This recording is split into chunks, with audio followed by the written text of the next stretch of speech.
तेलंगाना सांगरेड्डी जिल्लार एक pharma company रे प्राण हराई कटक तिगिरिया ब्लॉक पुराना तिगिरिया पंचायत पाईकियारा ग्राम गोड़ी साहिर लग्नजित दुआरी 21 वर्ष वयस्क युवकों वियोग में परिवार खेली जाइछि शोकर छाया। भारती दुआरी और मानस दुआरी एकमात्र पुत्र लग्नजित सिगाजी फार्मा कंपानी रे 2 वर्ष धरी काम करुथिले। तेज सोमवार कंपानी रे विस्फोरण घटू से प्राण हराई। एभली दुखद खबर पहुंचा पर ग्राम में शोकर छाया खेली सहित माँ बापा भांगी पड़ती।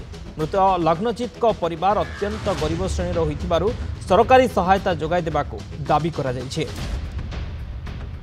तेलंगाना सांगारेड्डी जिल्लार एक फार्मा कंपानी रे प्राण हराई कटक तिगिरिया ब्लॉक पुराना तिगिरिया पंचायत पाईकियारा ग्राम गोड़ी साहिर लग्नजित दुआरी 21 वर्ष वयस्क युवकों वियोग में परिवार में शोकर छाया खेली जाइछि। भारती दुआरी और मानस दुआरी एकमात्र पुत्र होउछन्ति लग्नजित।